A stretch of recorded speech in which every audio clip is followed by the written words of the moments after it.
My mic sounds nice. Check 1.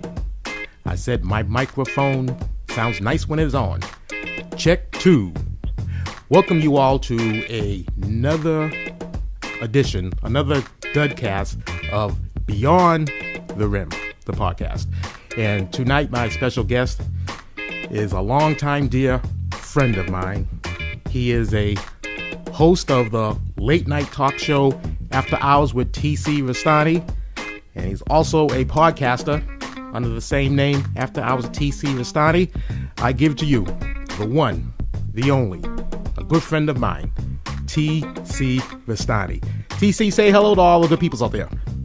How's it going out there, Nesta? Wonderful to be on your program. Unbelievable. It's got to leave out. I'm a multi-time award-winning television talk show host. My motto is always take no promotion like self-promotion. So I want you to self-promote all that you can, brother. Yes, with TC. All right, well there we go right there. 5-time winner, best late-night talk show After Hours with TC Restani. For those of you who don't know what the program is, back in 2003, I decided to do a late-night talk show in the vein and tribute to the greatest talk show host of all time, Johnny Carson. And, of course, my mentor, the late, great Bobby the Brain Heenan, who inspired me with his 4-part episodes of the Bobby Heenan Show in 1989. It left an impact on me. I decided to do a show. 2003, we launched our very first guest on the show, but none other than the late, great Mr. Miyagi himself, Pat Morita, and the late, great Sherman Hemsley, a.k.a. George Jefferson from the Jeffersons. You can't start any bigger than that, Mr. Nestor Dudley. You cannot start any bigger than that. And I have had the pleasure to be in the audience in your show. You know, you've had a few guests over the years that I had particular interest in. One was my favorite independent wrestler, Trey the Smooth Operating Gangster. But even better than Trey the Smooth Operating Gangster, TC, we're coming up to that time of year, and the first time the first time I saw that man, 'tis the seasons to be exact, and the first time I saw this person, I had no clue that he existed, but talking to him, he makes sense. From South Central, South Pole, Cedric Claus. It's been a while since I seen Cedric Claus. TC, whatever happened to Cedric Claus?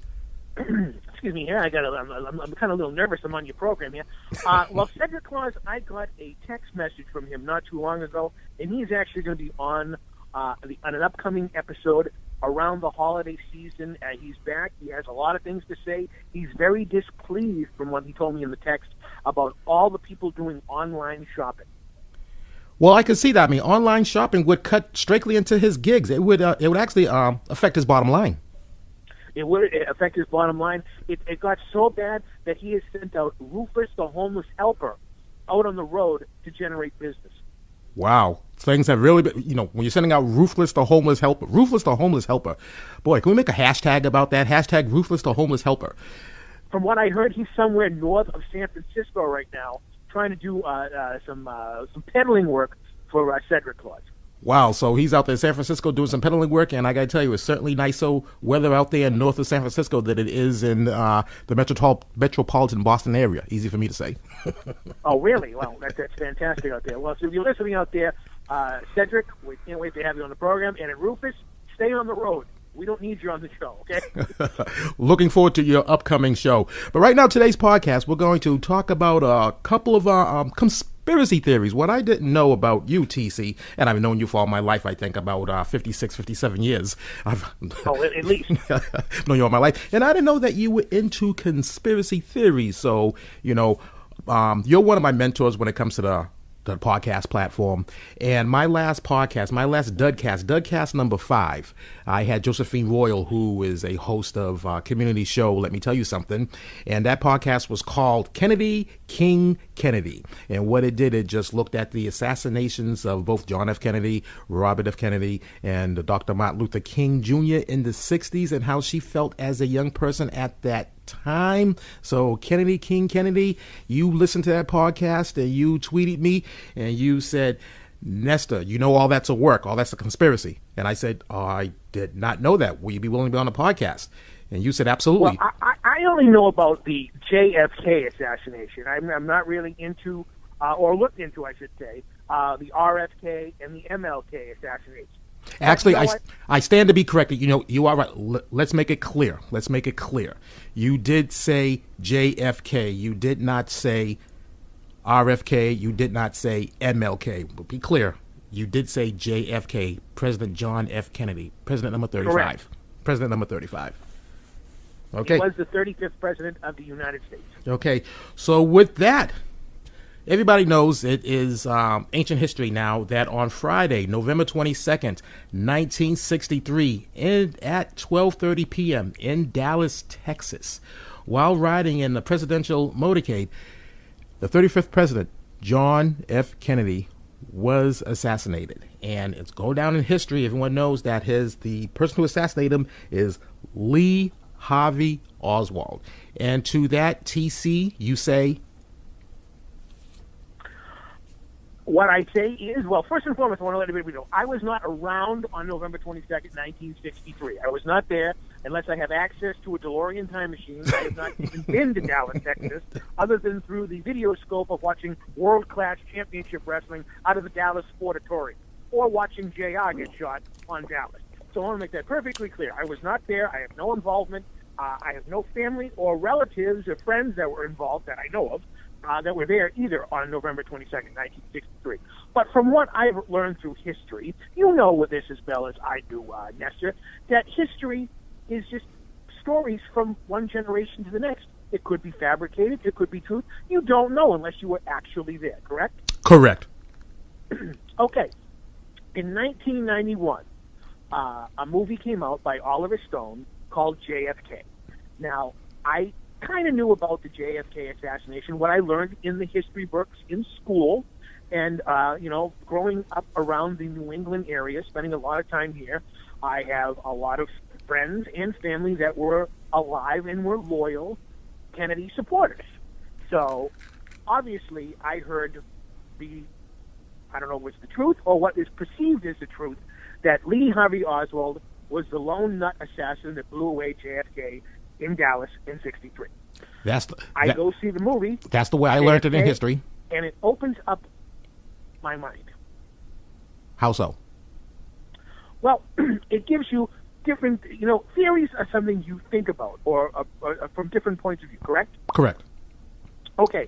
So this was Oliver Stone's interpretation from, testimonies that he's gotten from, people that were actually involved in the case against the, lone assassin JFK, and came up with this, tale. Or is it fact? I don't know.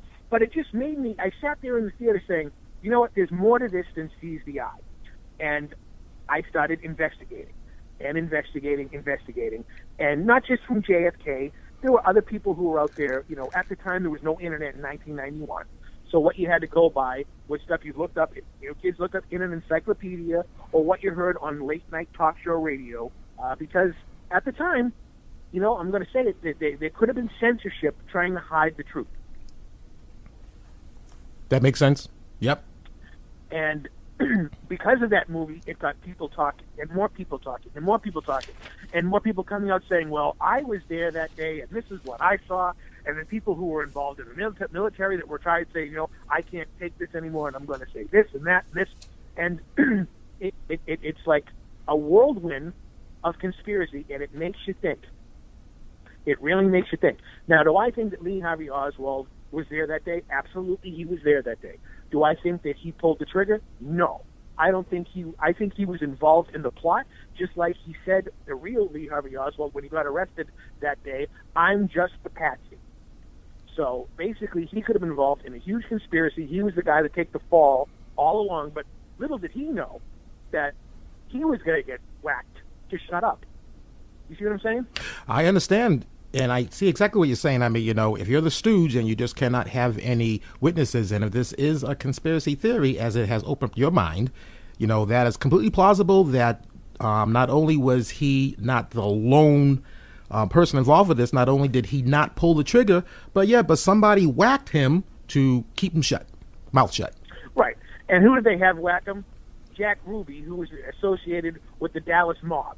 All right, it wasn't like somebody from the the Kennedy administration, the Kennedy family went up and whacked him. It was a guy who was involved in the mob. And you know as well as I do, The mob has rules and regulations that they fall by. You have to take orders, and if you don't take those orders from your commanders in the mafia at the time, you yourself are going to get whacked. You're going to get whacked. You're going to be wearing cement overshoes. You're going to be swimming with the fishes. All those cliches are true. Being in the mob is no joke. All of this was, did I say that the mafia was involved? I say on a lower level that the mafia was involved, because look at the facts. All right, when you're the president of the United States, we all learned this through television, movies, history books, and whatnot. The Secret Service have advanced teams. Now, they go, say the President of the United States, past, present, or future, is coming to a major metropolis. Say they're coming to Boston to do a reading somewhere, like at a library. 2 weeks in advance, or however it is, they have an advanced team go around and make sure that there's nothing out of place. They have their own Secret Service on the ground. They have, snipers everywhere. Going back to Dallas, there really wasn't a military presence on the ground. You really didn't feel that, from what I've been told by people who were actually there that day, or people I read about, saying that it didn't feel like a big security area. I mean, there were windows open in buildings. Supposedly, that's where Lee Harvey Oswald did the shooting from. If you're protecting the most powerful human being in the universe, you wouldn't let these little things slide. You wouldn't let the president go around without a canopy over his limousine, correct? Correct. You wouldn't make him take a weird turn in Dealey Plaza like he did. Now, supposedly, I mean, if Lee Harvey Oswald was the lone assassin, wouldn't he, as he was coming up, he turned from Houston to Elm, wouldn't you get him coming up Houston where it's a direct shot right in front of you, and if you had, the gun that he supposedly had and shot off 3 shots, you'd have a perfectly front shot right in front of you. Boom, you miss. Boom, you get him. Boom, you get him. You don't wait till he turns and goes in front of obstacles like trees and street lights and people sitting there in a moving target from the back. You don't do that. You absolutely don't do that. And basically, I think what happened was they got him in that area in Dealey Plaza, and it was kind of like a turkey shoot, like they said in the movie. They had multiple shooters at different angles. In case one guy missed, another one was there to take out the job. And supposedly he was shot 3 or 4 times, correct? Correct. Okay. I'm not an expert. I don't claim to be an expert. I have a PhD in JFK conspiracy. I'm just a person, a citizen who has, an interest in this. Now, he got shot, supposedly, from the back 3 times by Lee Harvey Oswald. Now, if you watch the Abraham Zapruder film, that was the guy who was actually out on the grassy knoll filming the actual assassination. There was an obstacle in the way. There was a little road sign. And before the road sign, you heard the first shot, supposedly. And Kennedy comes from behind the traffic sign, and he's holding his neck. Because, all right, he was shot in the back of the neck. It came through his neck and through out of his body into Governor Connolly, who was sitting right in front of him. And that was the magic bullet theory that created several injuries, 7 injuries with 1 bullet. All right, there's the first shot, right? The second shot supposedly missed and hit the ground and hit a bystander, a guy by the name of Kay, who actually got nicked by something. The theory is that a bullet hit the ground, bounced on the cement, and he got hit with a fragment. And the third and final kill shot came from the front, from the grassy knoll. I mean, if you've been around, you played sports when you were a kid, right, Dan Nestor? Oh, yes, I have.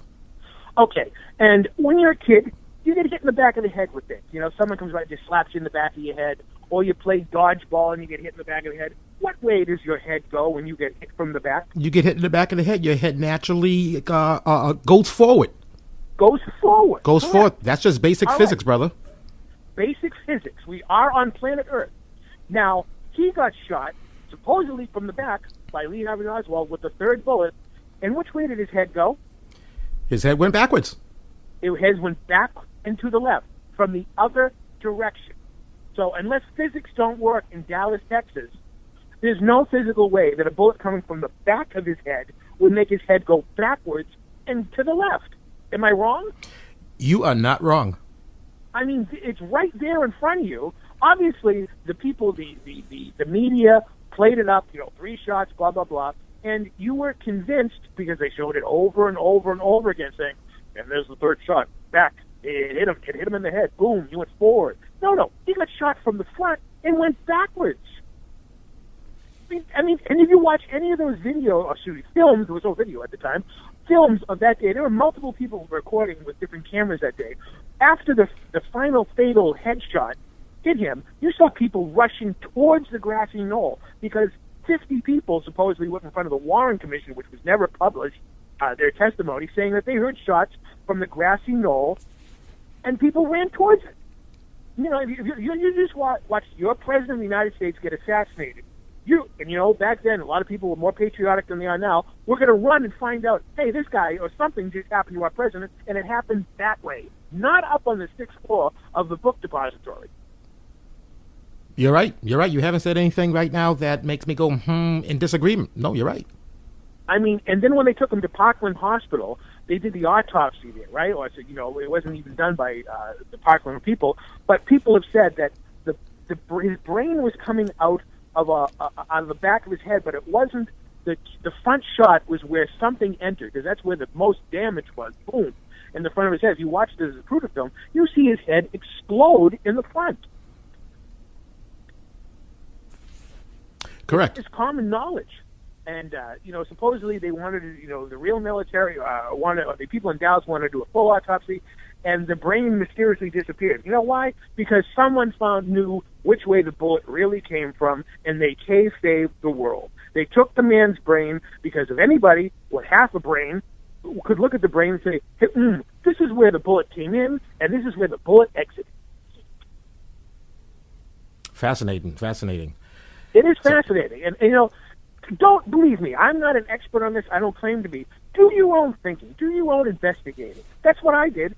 And I've come to the conclusion, even after I saw the movie JFK, even before going in, I was kind of skeptical, saying, this is too perfect. This was too perfect that a lone, crazy person, who was far away, by the way. I mean, when Ronald Reagan was attempted to be assassinated, the guy was 5 feet in front of him? Yes, and everyone was on him like white on rice. I mean, they just didn't play around. Yes, white on rice. Yes. And speaking of, I'm glad you brought that up. The Secret Service. If you watch the film footage of the president at the airport getting off and getting into his limousine, you can see a couple of the Secret Service people being told by the superiors to get off the limousine, and one of them actually opens up his arms, going, "What? What are you talking about? What are you talking about? Look it up. It's out there." I definitely will look it up. And to our stream, this was a setup, a military coup d'etat from the beginning, and it had Lyndon Johnson waiting in the wings to become the president of the United States. I certainly will look. Big work. I mean, for those wrestling fans out there, this was the ultimate Montreal screw job. I was just going to make reference to the Montreal screw job. That's basically what this was. They didn't want Kennedy because Kennedy was going to, it was going to dismantle the CIA, shut down the Vietnam War. And everybody knows that the wars make a lot of money, and you're not going to dismantle the CIA because that's where all these people keep all their secrets and whatnot. It's just, he was just going to change things. He was a president who wanted to change things, and they changed things for him. Wow, and as TC said, these are events. He wasn't around. He was not born yet. And what I said on my last podcast, I quote Curtis Blow. These are events that happened before I's alive. So these are events that happened before I's alive. These are events that happened before T.C. Restani was alive. But this is just T.C. Restani, his opinion. As he said, he is no conspiracy expert and all that, but he knows his research. He knows what he watched on film. And right. It's just I just use common sense out there. The facts were in front of me. The visual is in front of me. All right. If there wasn't a visual, if there wasn't the Abraham Zapruder film, we could be debating this for eternity.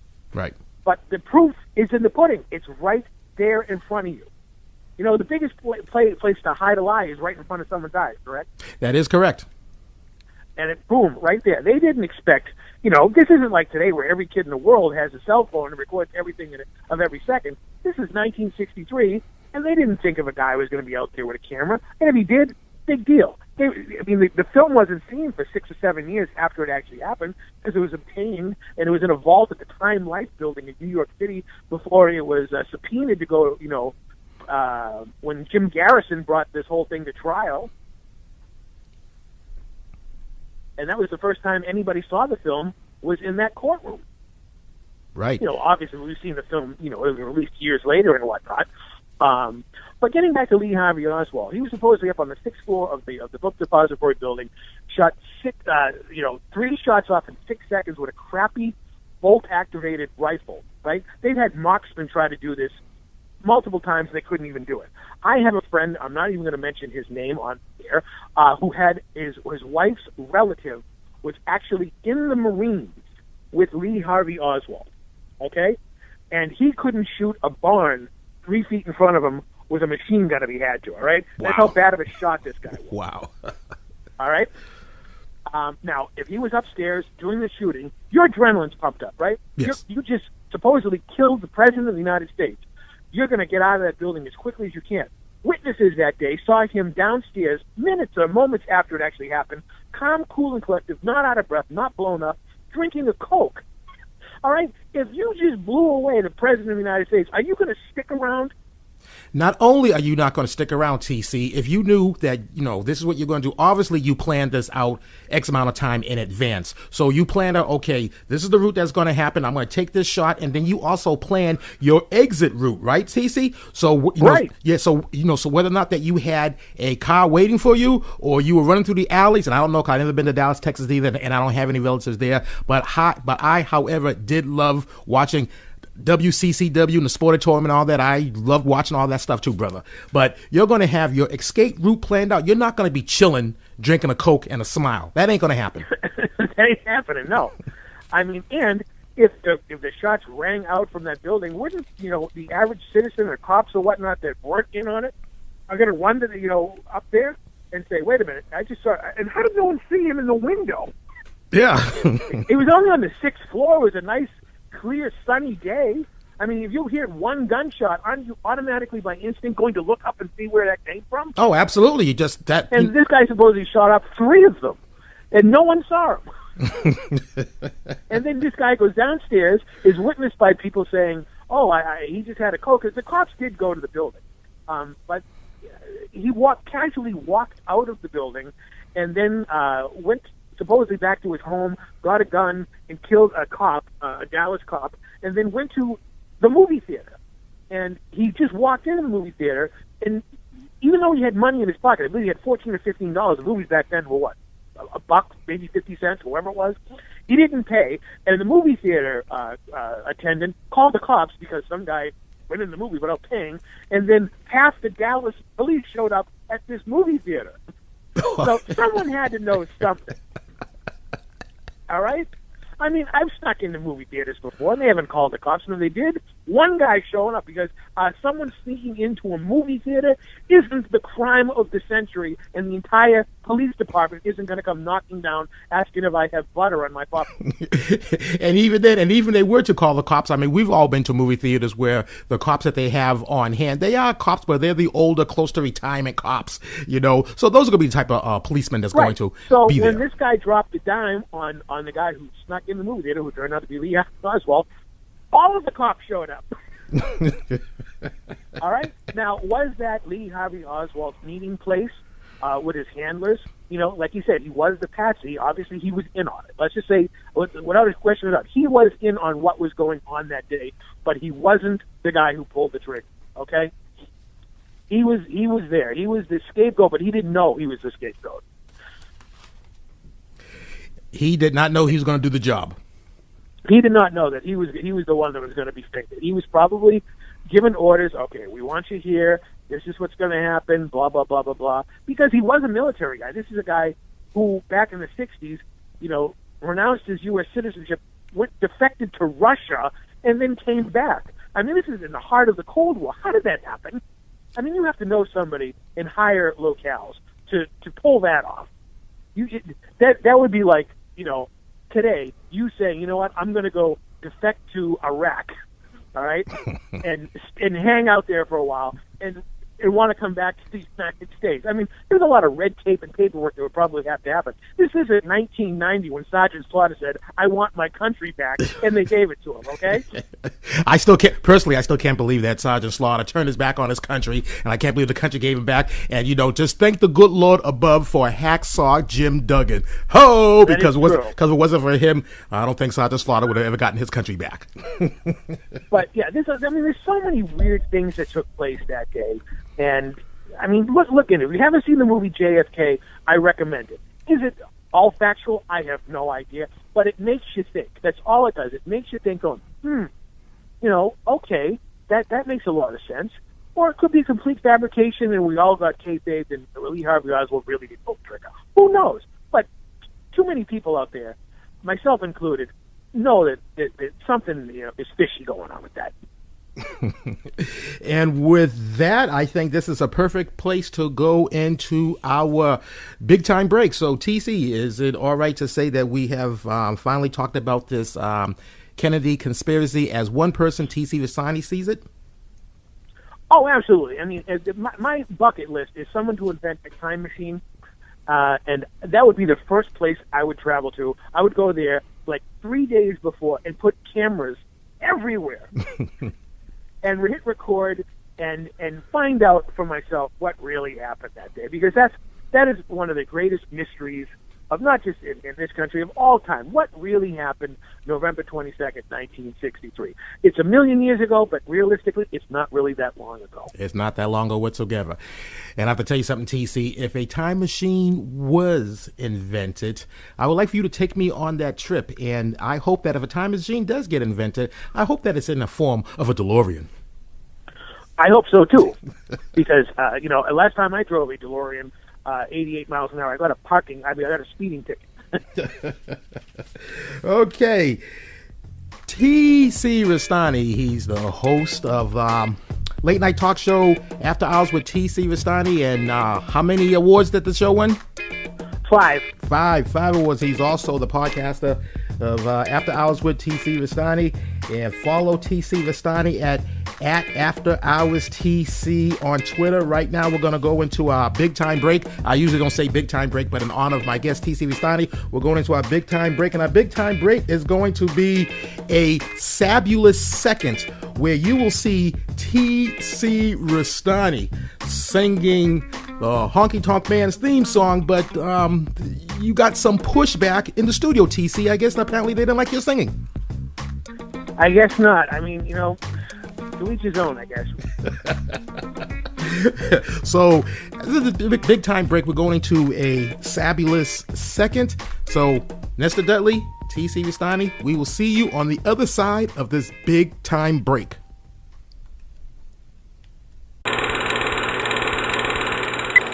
I got long sideburns and my hair slicked back. I'm coming to your town in a pink Cadillac. I'm just a honky-tonk man. He's a honky-tonk man. What? That's terrible. What do you mean it's terrible? Jeff's got a better idea. Jeff has a better idea? Better idea. Oh, come on. Jeff, All right, fine. I know Jeff. my musical talents aren't good. I'm going to go backstage and get ready. Can I get ready? I'm going to go get ready to the show. You do Please whatever you have to do. Come on. Come Come on. I have a lot thought it better was idea nice. for a song. Hey, do you know the Rainbow Connection by Kermit the Frog? Oh, that's It's my much favorite song. I love nicer. that song. does? Sure. It's all like. Here we go. Why are there so many songs about rainbows? And what's on the other side? Yeah, rainbows are memories, but only illusions. Rainbows have nothing to hide. So maybe told them some Jews to remind it. I know they're wrong, wait and see. Someday we'll find it, the Rainbow Connection, the lovers, the dreamers, and me. Nice. Good choice. Good choice. But why, some say, the moon? Why choose this as our goal? And they may well ask, why climb the highest mountain? Why 35 years ago fly the Atlantic? Why does Rice play Texas? We choose to go to the moon. We choose to go to the moon in this decade and do the other things, not because they are easy, but because they are hard. Because that goal will serve to organize and measure the best of our energies and skills. Because that challenge is one that we're willing to accept, one we are unwilling to postpone, and one we intend to win, and the others too.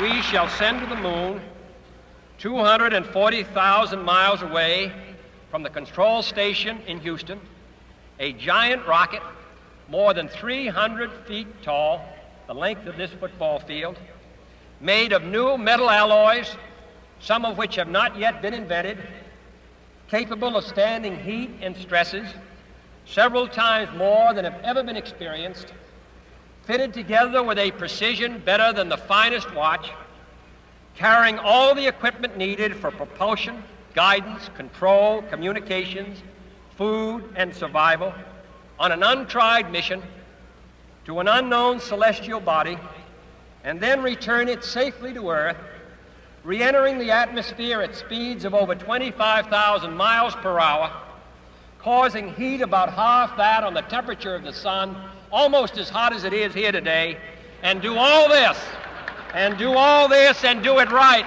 and do it first before this decade is out, then we must be bold.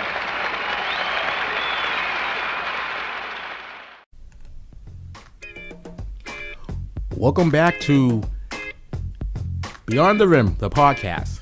Hashtag Beyond the Rim, hashtag BTR. I'm your host, the Dudster, Nestor Dudley, along with my good friend of mine, TC Restani. Follow him on Twitter at After Hours TC. What we had just seen the We Choose to Go to the Moon speech from President John F. Kennedy, recorded in September 12th, 1962. And basically in that speech, he said by the end of the decade, we, the United States of America, will be the first to go to the moon. So history tells us that we did actually go to the moon. We were the first.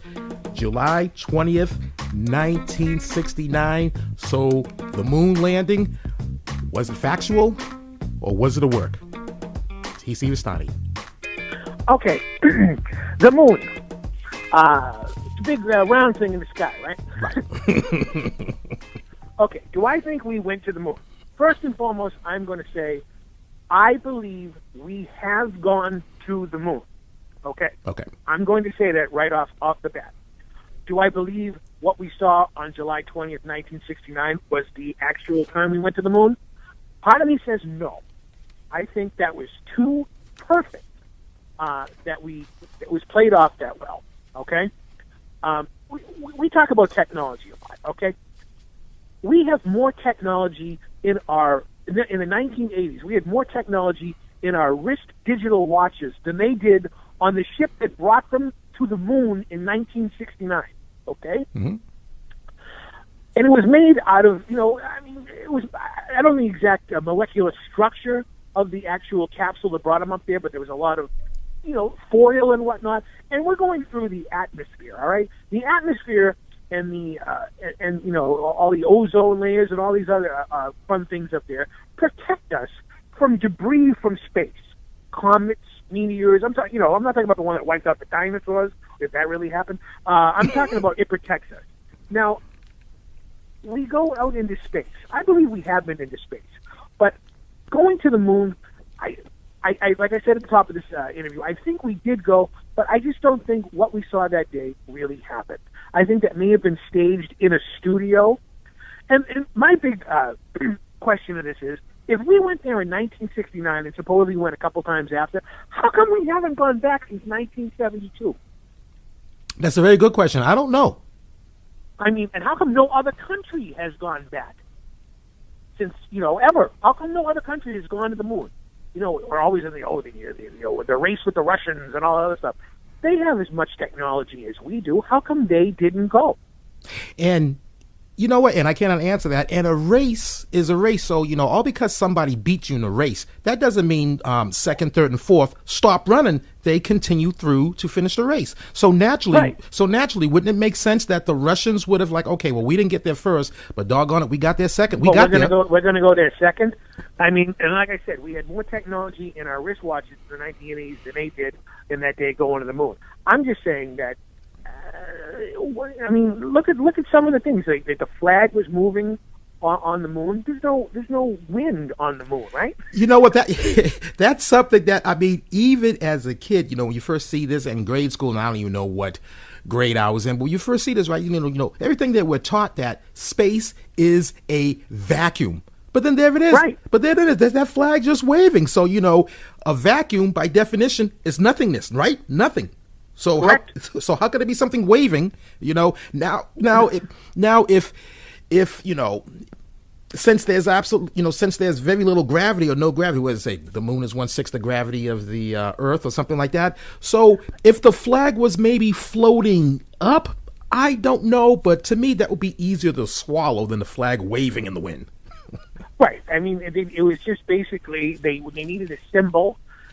Saying that God bless the USA and we did it first. There's our iconic flag floating in the wind on the moon where there's no wind. Okay, and they had television cameras up there covering it. I mean, who were the camera people? I know. How did they get there? How did they get the camera equipment there? Right. If they've never been there before, how do they know the signal was going to work? I mean, what did they eat? What did they use to, go to the bathroom? I mean, what? Well, they explain that. If you ever saw the movie Space Camp, they explain how they went to the bathroom and whatnot. In space, they had a vacuum doing the gizmic. But I'm just saying, I mean, they got there, they landed, the Eagle is landed. Granted, the actual capsule could have had cameras on it on the outside, but we know how big cameras were back in the day, in the 60s. Those things were ginormous.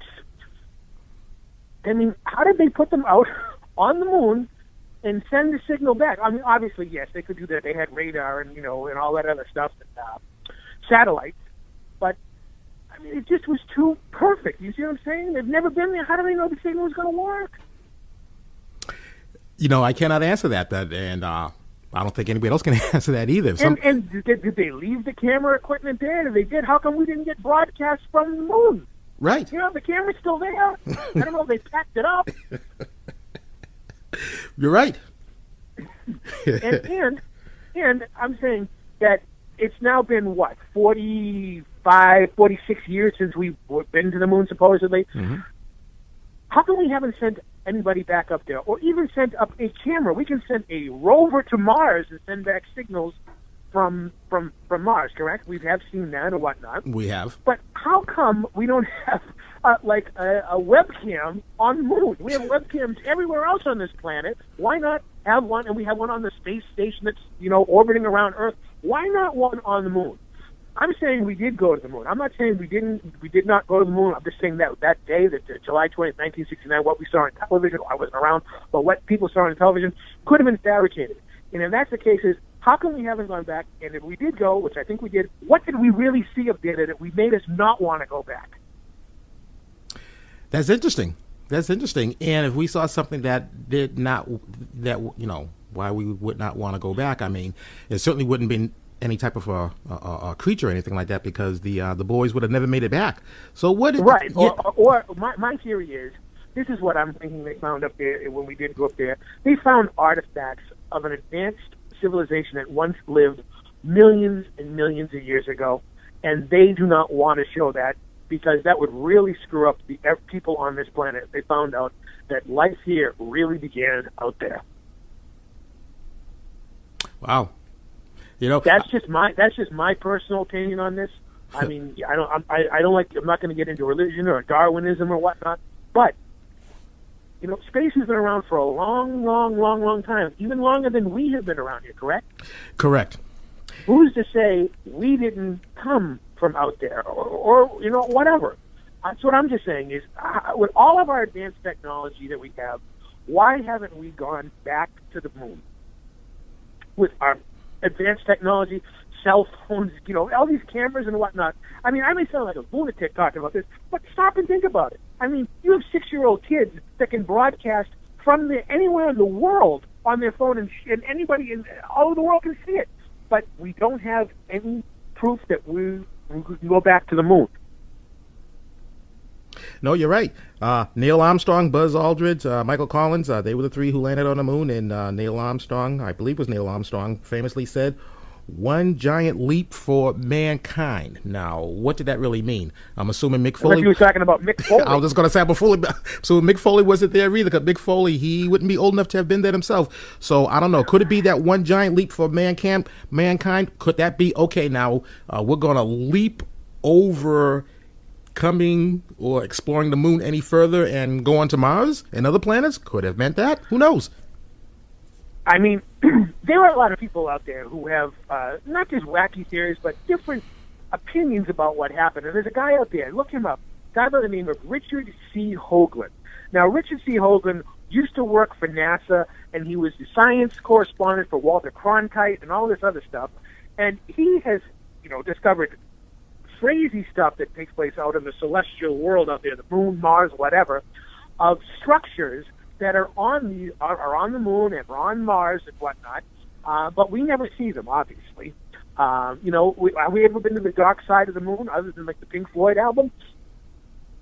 No, other than in 1978 when Superman went to the dark side of the moon. Was it Superman or maybe it was Superman 2 and stuff like that? But other than that, no. I mean, who knows what's really up there? I mean, I think that there are things up on the moon that they found that they don't want anybody to know about, because it would create a ruckus on this planet. It would be like, are you kidding me? This is really what's up there? Uh-oh. I mean, this throws everything we've ever been taught out the window. Right. And every time someone wants to, these billionaires say, oh, we're going to go back to the moon and whatnot, something happens and, it gets shut down or they lose interest, or who's really telling them, hey, do not go there, okay? I mean, we have rocks from the moon? Those rocks could have been taken from a desert somewhere on this planet. Who really knows? Who really knows? And why have no Who really knows? And why have no other countries have gone to the moon? That's the big smoking gun. How come now we're supposedly, enemies with Russia and China and Korea and all these other countries? How come, just to prove us wrong, they don't send someone up there with a camera saying, look, hi, we're up here. No one's ever gone. We don't see any footprints here. We don't see any flag. Right. No one has ever gone. Now, I mean, if the flag, I don't know if the flag is still there, or I don't know if the Star Spangled Banner, we must have telescopes. People must have telescopes on this planet that are very powerful, that can actually see what's up there on the moon. I'm no astronomer, but there's got to be something up there. If there's something there, how come we haven't seen it? That's a very good question. How come? These are the theories that I want to make people to think about. Like I said, I am not an astronomer. I am not an expert. I've never been to the moon. I know people that should be on the moon, but I've never been to the moon. But I'm wondering, it's so close. We have all this technology. We've had space shuttles go up, orbiting the Earth and taking great, beautiful photos and whatnot. But how come in 1969 we went to the moon, supposedly, but we haven't gone back since 1972? And the technology is so far advanced. I mean, I could build the rocket that they took in my basement and go up to the moon if I wanted to, right? But why don't we go back? Funding. If we had enough funding in the 60s to do it. You got that right. So, I don't know. These are the things that just make me think about these crazy theories and whatnot, and you never know. And, maybe people out there who are listening will be like, hey, you know what? These guys are semi-right. They're making some sort of common sense. Why don't we go do it? Yes. I mean, I'd be the first one to get on a rocket ship to go up there to see what really is up there. I don't know if I would go on a rocket ship to go up there. I mean, I'm more interested in time traveling than going to the moon. But I tell you what, if you do get to the moon, DC, send me some pictures and stuff. And, I don't know. I mean, we have each other's cell numbers, obviously, and stuff. Maybe, That's true. I'll text you a picture of the Sea of Tranquility. I was just going to say, will your cell phone provider have the tower powerful enough for you to text me a picture of it. That is true. Well, but basically, maybe I could use the camera that was left there. Yeah. Me and my sequin jacket could just we could do a live broadcast interview from the moon. Well, TC, I have to say that I enjoyed this podcast, and this has been the quickest hour of podcast that I have ever done. So do you have any final words out there for the folks? TC Restani. This is After Hours, and we never close. Once again, my good friend TC Restani. He is the late night talk show host of After Hours with TC Restani. He is also has a podcast by the same name, After Hours with TC Restani. You can follow him on Twitter at After Hours TC. Subscribe to his YouTube channel. So subscribe to youtube.com After Hours TC, hashtag TC on my TV. Once again, hashtag TC on my TV. You can follow TC Restani at After Hours TC. Subscribe to his YouTube channel, YouTube After Hours TC. I'm your host, the Dudster, Nestor Dudley. You can follow me on Twitter at Nestor Dudley. You can stream this podcast on all podcasts on our temporary home. I said temporary home, atrlive.com. You can also stream this podcast on the YouTube platform, iTunes platform, and podcast.com. So until next time, I just say, buenas noches, hooches cooches. I came in peace. I leave with love. This is for the red, the black, and the green. Living cool, living calm, living clean. I'm out.